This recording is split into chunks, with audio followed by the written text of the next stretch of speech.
اللہ بس آزماتا ہے کہ میرا بندہ کب تک صبر کرتا ہے، کب تک اپنی دعاؤں کے پورا ہونے کا یقین رکھتا ہے۔ پھر جو لوگ پختہ یقین رکھتے ہیں ان کی دعائیں رنگ لے آتی ہیں۔ قبولیت دعا میں تاخیر کا مطلب یہ نہیں کہ ہمارے کسی گناہ کی سزا مل رہی ہے، بلکہ دراصل اللہ ہمیں آزماتا ہے کہ میرا یہ بندہ مجھ پہ کتنا بھروسہ کرتا ہے۔ تو بس اپنا دل اس رب کی طرف متوجہ رکھیں اور منتظر رہیں اس کی رحمتوں کے ہاں دیر ہے اندیر نہیں۔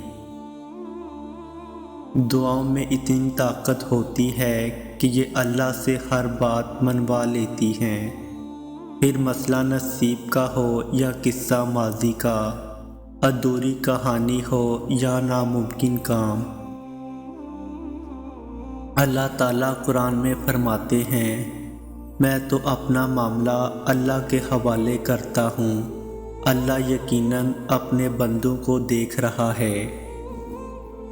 جب حالات کنٹرول سے باہر ہو جائیں، مشکلات سلجھائی نہ جا سک رہی ہوں اور حالات میں بہتری آتی نظر نہ آ رہی ہو، تو مایوس ہونے کی بجائے اس مرد مومن کی طرح مت کر کے اپنی سکت جتنی کوشش کر کے اپنے معاملے کو اللہ کے سپرد کر دینا چاہیے، جس نے فرعون کی درباری ہونے کے باوجود ہمت جمع کر کے موسیٰ کے رب کو واحد اعلیٰ ماننے کی جرات کی تھی۔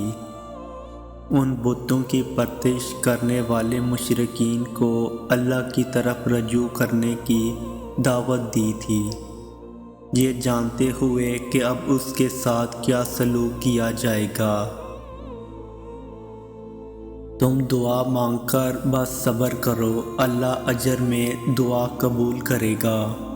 وہ جانتا ہے کہ تمہاری دعاؤں میں کتنی چاہت ہے، یقین رکھو وہ خوب خوش کرے گا۔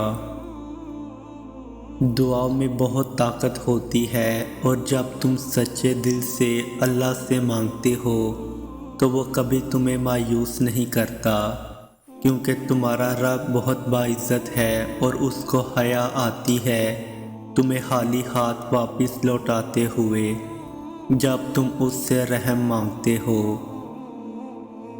دعائیں تو صبر مانگتی ہیں، جب ہم صبر ہی نہیں کریں گے اور دل میں تڑپ نہیں رکھیں گے تو کیسے کھولے گا وہ قبولیت کے در؟ بے شک اللہ صابروں کے ساتھ